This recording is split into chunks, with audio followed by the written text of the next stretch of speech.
We're continuing to make changes as we go forward. I am committed to the idea that we are no longer in the mental health area going to pay for services that are not being utilized. We are one of just a few states left who continue to pay for these things in a blanket way rather than pay fee for service. We're not going to do that any longer.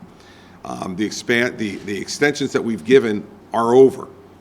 And I know that there are mental health providers in this state who would like to continue to be paid for services that they don't provide. That's not what the taxpayers should be doing, in my view. And we have given them more than sufficient time to make the conversion.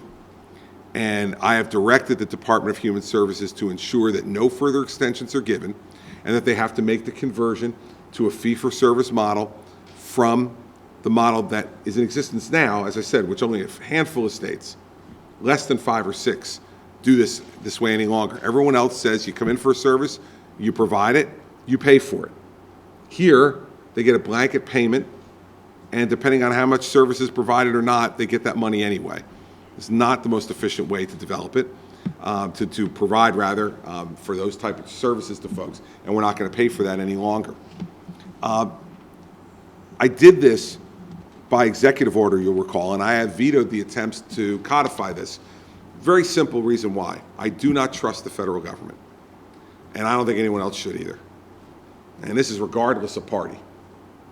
Fact is that if they bring reimbursements levels below what they've promised, the state of New Jersey should have the option to opt out if it's going to further burden our taxpayers in an unfair way. We made a deal with the federal government. They keep their deal, we'll keep our part of the deal. They break their deal, I want any governor who is sitting here to be able to reconsider that, and if they decide that's what's best, to pull back from this.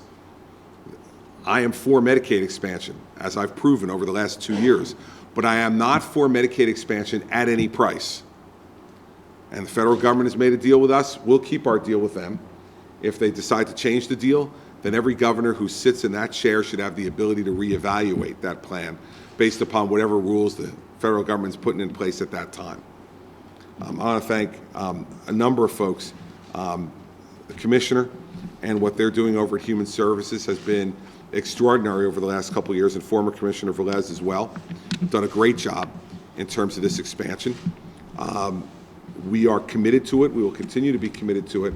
And what I wanted to highlight today is not only are more than 500,000 people getting more and better health care than they were getting before, but it is also costing the people of the state of New Jersey less money, not only because of the federal match, but because of the reforms that we put into place to make the delivery of that care more efficient and effective, not only for those who receive it, but for the taxpayers.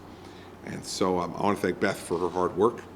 I want everyone to know that we're going to continue to stay vigilant about this for all parties concerned, not just for the taxpayers, but also for those citizens in New Jersey who need this care and whose lives can be changed for the better by receiving it.